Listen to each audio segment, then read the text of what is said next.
तो practices 2.5 question number 7, the root of each of the following quadratic equation are real and equal. मतलब ये जो question दिया है इसका रूट क्या आएगा, रियल एंड इक्वल आएगा। तो हमने देखो पिछले एक्सरसाइज में इसी चैप्टर के पिछले क्वेश्चन में हमने देखा था कि अगर रूट रियल और इक्वल होता है इसका मतलब b² - 4ac का वैल्यू क्या आता है, 0 आता है।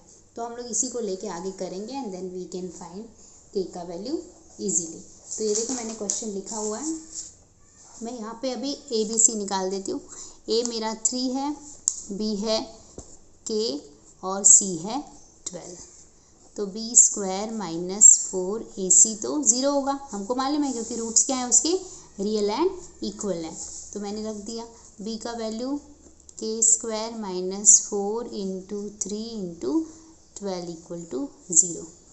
k² - 4 × 3 = 12 × 12 = 0। k² - 144 = 0। तो k² का वैल्यू क्या आएगा, 144। तो k का वैल्यू क्या आ जाएगा, √144 प्लस माइनस दोनों में, तो फाइनली आंसर आ जाएगा ±12। ओके, फॉर k = +12 और k = -12। सेकेंड क्वेश्चन करते हैं।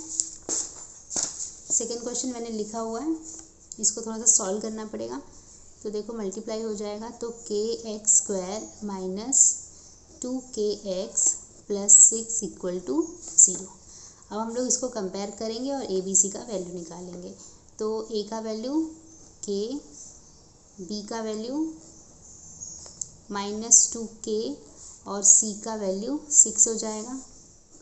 b² - 4ac हमें पता है वो 0 है क्योंकि रूट रियल एंड इक्वल है, राइट। ओके, तो अब हम वैल्यूज़ डालते हैं। -2k² - 4 × k × c मतलब 6 = 0। ये हो जाएगा 4k² - 24k = 0। 2 से इसको कैंसिल कर देते हैं, तो 2k² - 12k = 0। एक बार और 2 से कैंसिल हो सकता है, k² - 6k = 0। हम लोग यहाँ से k कॉमन ले सकते हैं, तो मैं यहाँ से k कॉमन ले लेती हूँ। तो k - 6 = 0। तो इस हिसाब से k = 0 और k = 6। देखो k = 0 इज़ नॉट पॉसिबल। तो देखो अगर यहाँ पे क्यों नहीं पॉसिबल, मैं आपको समझा रही हूँ। k = 0 is not possible. Why it is not possible, because अगर मैंने यहाँ पे k = 0 ले लिया तो क्वाड्रेटिक इक्वेशन एग्जिस्ट ही नहीं करेगा, क्योंकि यहाँ पे 0 से मल्टीप्लाई करने का ये पूरा टर्म क्या हो जाएगा, 0, और फिर ये सिर्फ 6 बचेगा और सिर्फ 6 जो है वो क्वाड्रेटिक इक्वेशन नहीं हो सकता।